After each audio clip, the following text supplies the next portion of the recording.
Ladies and gentlemen, the stock market has been breaking new highs, and yet we have a tariff war that is looming. What's wrong with the whole market, right? Someone may be asking, and today I'll attempt to analyze for you, and more importantly, predict what I think will happen in the next short term to mid term. Let's watch on, shall we? So the US stock market is breaking new highs while Trump is restarting the trade war. The funny thing is the stock market is going on a high despite all this risk. So the question is, why is it going up? And will the market eventually crash? I think that's a question which everybody is asking, and today I'll attempt to answer this question. So these are my usual disclaimers. Okay, this is not financial advice, and whatever I shared to you is for education and entertainment. More importantly, is we are now right now at the start of the second wave of a potential trade war. So please hit subscribe so that you get updated. So the S&P 500 hit a high of 6284, okay, and it closed at 6279, but in the midday, it actually hit 6284, and it's a high that is very encouraging.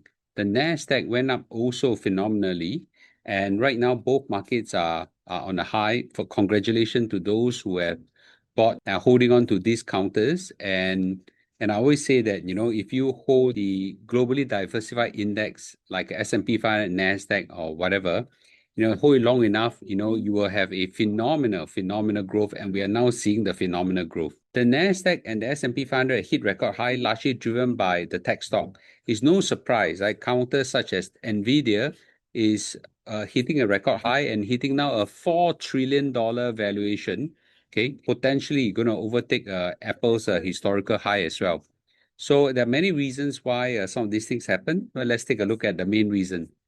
So the US job market, on an overall perspective, turned out to be a lot more resilient. Now, a few days ago, we talked about the job market on the private sector, but when you include the non-private sector, the June report shows that the US stock market have remained very resilient. So the US economy added 147,000 non-farm payrolls, okay, more than the 106,000 expected by economists. And the unemployment rate surprisingly fell to 4.1%, when the economists thought that it will move higher to 4.3%. All these tariff fears and all this didn't really hit US. It certainly hit all the other countries, okay, but didn't really hit US. So which is a reflection that the US economy is really doing fantastically well. For those people who bet against the US, you got to recheck your assumptions, right? The US is a very strong economy, and unfortunately for many people, US might be the only economy that are doing very well right now. So there is a strange calm that is settled over the stock market as the investors ignore the risk ahead. Now, clearly, we can see that there is a lot of risk going to happen. There's tariff wars, okay, there's potentially weak consumer spending globally, okay, except the US, and yet the market remains very, very strong, okay? And it is something that is very unusual, and we do think that there could be potential risk ahead, but it's very difficult to tell. Later, I'll give you my analysis of what's going to happen forward. So right now, Donald Trump has already launched his trade war. He says that countries will start to pay tariff from August the 1st, and the rates will differ countries by country, but you will start minimally 10%. I would expect Singapore to kena 10%, all the way to 70%, and we don't know who will get hit by the 70%.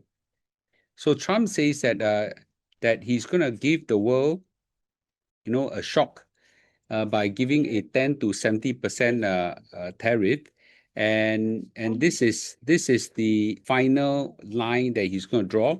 Of course, right? Is he going to change his mind? Yes, it's possible. Is he going to flip again? Yes, it's possible as well. But clearly, right now, with the deadline now drawing, okay, to 9th of July, which is the 3-month window that Donald Trump given. This is now time's up, and he thinks that forget about negotiating with so many countries. So Donald Trump plans to send letters to trading partners from July the 4th. Incidentally, it's the American Independence Day, outlining unilateral tariffs ranging from 10 to 70%. The tariffs will impact 10 to 12 countries initially, and will be implemented from August the 1st if the deals aren't reached by July the 9th. But between July the 9th to August the 1st is a big window. I suspect he's giving them this window because it potentially will allow some slack. So far, he only struck deals with two countries, which is UK and Vietnam. So much bullshit about, so much bullshit about that he's going to be able to cut deals with many countries whatsoever. Now, clearly, he's just gonna cut deals with two countries. So basically, he says that 10 to 12 letters will go out on the July the 4th, with additional letters over the next few days. I think by the 9th, they'll be fully covered. Okay. And about 100 countries will get hit by the 10%, and I think there are about 60 other countries where the rates will then differ. So he said that the countries will start to pay on August the 1st, and the money will start to come into US from August the 1st. I think there is some misconception that is still stuck with his brain, okay, that the tariffs are actually paid by the other countries. The tariffs are paid by American importers, right? So but of course, it still go to the government, so he still will benefit as the government. But it's very clear to me that all these tariffs are paid by Americans. However, it doesn't mean that the other countries will get easy way, because the other countries will then have to suffer a slowdown in demand, right? And potentially they will try to foot part of the tariff bill as well if they want their business to go. So what the outcome will be would likely be primarily bad for the exporting countries and also for the importer. But as a government, I think US will do well. So this deal that they have with Vietnam will start with a 20% of Vietnam export to US and a 40% from Vietnam to US if it's deemed as a trans-shipment. Okay, for example, China exports to Vietnam, Vietnam then re-exports to US. So if that were to happen, that's 40%. Now, a lot of this targeted, this whole deal with Vietnam is really targeted at clamping down on China, right?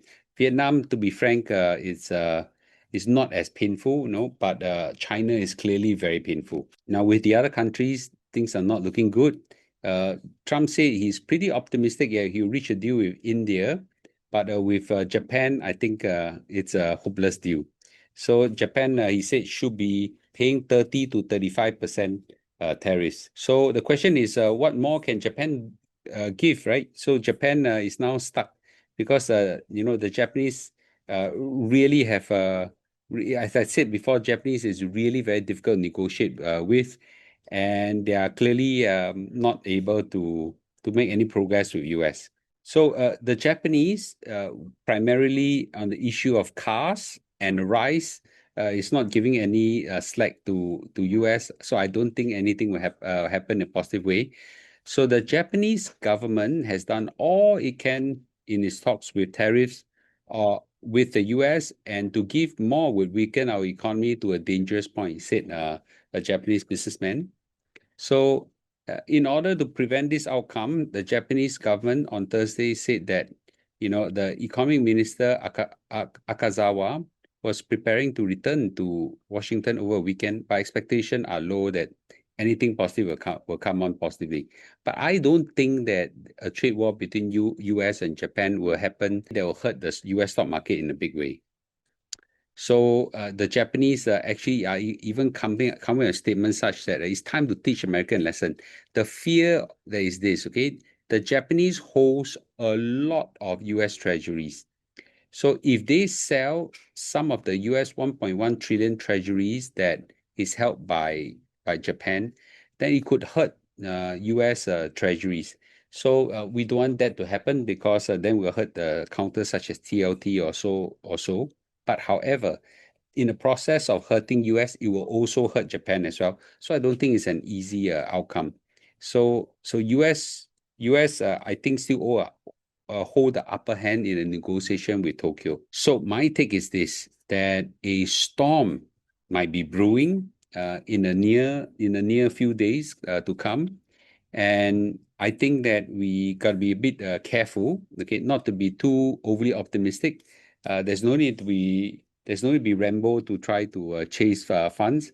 But I think that money market funds right now, I think it's a tune of $6 trillion or so, are clearly moving into equities as they can foresee that interest rate fall is now inevitable.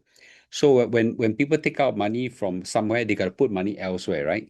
So I think the money market funds are moving away from money market where interest rate used to be high, but the potential will come low as everybody's predicting. They're all now moving clearly into equities. So, however, like because of the nature of unpredictability, what Donald Trump is going to do might spark off tariff retaliation. Okay, so things might turn very bad. However, countries might have reached what I call tariff fatigue, sian already, okay? They'll just say, 10%, 20%, just bite the bullet and move on. Certainty of tariff is worse than uncertainty of tariff. So my gut feel is that the market will eventually ignore the tariff nuances and move on. I don't think they'll be stuck at this thing. They got so tired of it and they just say move on. So US clearly is a beneficiary of it, and I think that the US stock market will continue to do well. So, but however, in the short run, in a matter of days, things could turn, a bit bumpy. So let's just watch it carefully. So remember, hit subscribe and don't miss all these update, and I'll see you, okay, in a day or two. Bye bye.